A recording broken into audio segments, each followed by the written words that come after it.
had been looking forward to today for weeks.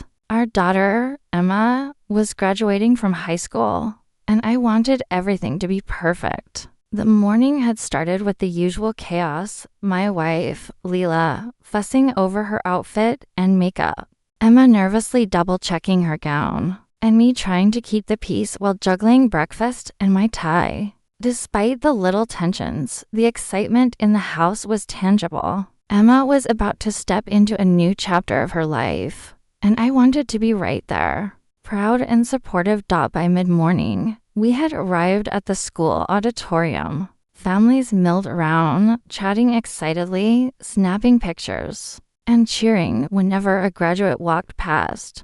I could see the pride in Emma's eyes, but also a hint of nervousness. I squeezed her hand and told her she looked beautiful. She smiled, her braces gleaming in the sunlight, and said, "Thanks, Dad. I'm nervous." I gave her a reassuring nod, silently telling her she could handle anything. The ceremony began, and as the principal called names, I found myself getting emotional every time Emma's friends or classmates were mentioned. When it was finally Emma's turn, she walked up with her head held high, and I felt an overwhelming rush of pride. She accepted her diploma, shook hands with the principal, and as she turned toward the audience, her eyes found mine. I clapped louder than anyone, shouting her name, my voice hoarse by the end. After the ceremony, we moved outside for photos. Families crowded around, laughing and chatting. I hugged Emma, and she laughed, trying to dodge my camera-loving grip. Lila, standing nearby, looked tense, as though she were holding something back. I leaned in to hug her, expecting the usual warmth, the shared pride in our daughter's accomplishment. But the words that came out of her mouth froze me in place. "Don't," she said sharply, stepping back. Her eyes avoided mine, and there was a tightness in her jaw I had never noticed before. I can't right now." I blinked, taken aback. "Lila, it's Emma's graduation. Don't you want to celebrate with me?" With her. I tried to keep my voice calm, though confusion and a rising panic mixed together. She shook her head, finally meeting my gaze, and what I saw in her eyes shattered something inside me. It wasn't anger, or sadness, or even the usual irritation we bickered over. It was cold, distant, and final. "I can't do this anymore," she whispered. I stumbled over my words, trying to make sense of it. "Wait, what are you talking about?" She looked away, as though the words themselves were painful to say. Everything. I don't love you like I used to. I can't pretend anymore. Not today. Not for Emma. I'm done."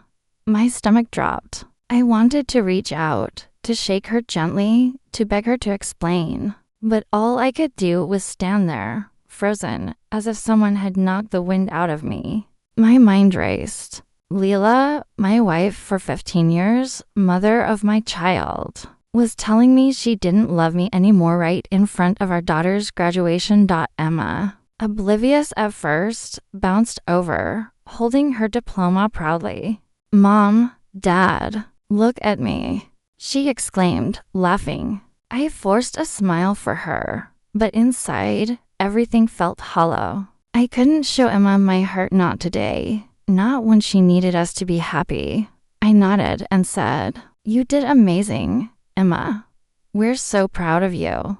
My voice cracked, and I cleared my throat, hoping she wouldn't notice. She grinned, oblivious to the storm raging between us.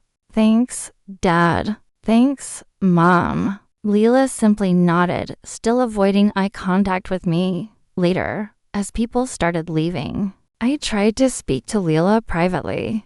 I pulled her aside behind the auditorium, away from the crowd. "Lila, please, talk to me. Why? What's happening?" I asked, my voice trembling.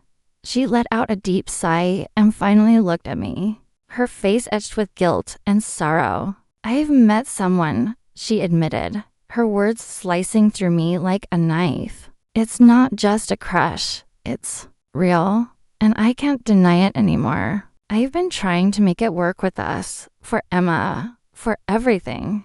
But I can't. I felt my world collapse. Someone else, Lila. We built a life together. Our daughter. How could you? My words sounded angry, but the raw pain behind them was unmistakable. I'm sorry, she whispered. I didn't plan for it to happen, and I tried to fight it. But I can't. I'm not happy. And I have been pretending for years. Today, seeing Emma graduate, I realized I can't keep lying to myself or to you. The betrayal burned deep. 15 years of marriage, shared memories, and sacrifices all seemed to crumble in that moment. I wanted to scream, cry, hit something, anything, but I couldn't. I couldn't let Emma see that side of me. So I swallowed my rage and hurt, forcing a calm I didn't feel. Fine, I said finally, my voice eerily steady. If this is what you want, then I guess there's nothing I can do to stop it. The words felt hollow, even as they left my lips. I wanted to beg, to plead, but something inside me snapped into a strange, protective shell. I would survive this for Emma. We walked back to join the crowd, Lila keeping a careful distance. Emma ran up to us, clutching her bouquet of flowers, her excitement infectious. She didn't notice the tension radiating between us, and I kissed her forehead, holding her tight. Her laughter was like a balm, soothing the raw sting in my heart, even if just a little. That night, back at home, the house felt different. Lila retreated to the bedroom, avoiding conversation, while I sat alone in the living room, replaying every moment, every smile, every memory, wondering where things had gone wrong. The silence was deafening, broken only by the occasional sound of Emma coming down the stairs to grab a snack, blissfully unaware of the fracture in her family. I remembered the early days, the laughter, the adventures, the quiet evenings spent planning a future together. I remembered the nights we stayed up talking about our dreams, about Emma, about growing old together. And now, it all felt like a lie, a carefully constructed illusion that had crumbled without warning. Days passed, and Lila began the process of moving out. She tried to remain amicable for Emma's sake, but the tension was palpable. Emma sensed the change, asking questions I couldn't fully answer. I struggled to balance honesty with protection, explaining that sometimes adults make mistakes. But that didn't change how much we both loved her. I smiled, hugged her, told her everything would be okay. Even though inside I felt anything but okay. I spent long nights reflecting on everything, wondering if I had failed somewhere, if I could have done more, loved differently, communicated better. But eventually, I realized that love isn't always enough to keep someone who has already made up their mind. The acceptance was bitter, but it was a necessary step in reclaiming my own life, my own peace. Months later, after Lila had moved out, Emma and I grew closer. Our bond strengthened in ways I hadn't anticipated. We laughed more, shared secrets, and created new routines. I became both mother and father in ways I never imagined, guiding her through the challenges of her final year in high school and the transition to college. Every step she took, I was there, cheering louder than anyone, just as I had on graduation day. Looking back, that moment at her graduation, the words that broke my heart was a turning point. It was the day I realized that life doesn't always go as planned, that love can fade, and that betrayal can come from the people we trust most. But it was also the day I discovered resilience, the ability to protect what truly matters, and the capacity to love fiercely despite heartbreak.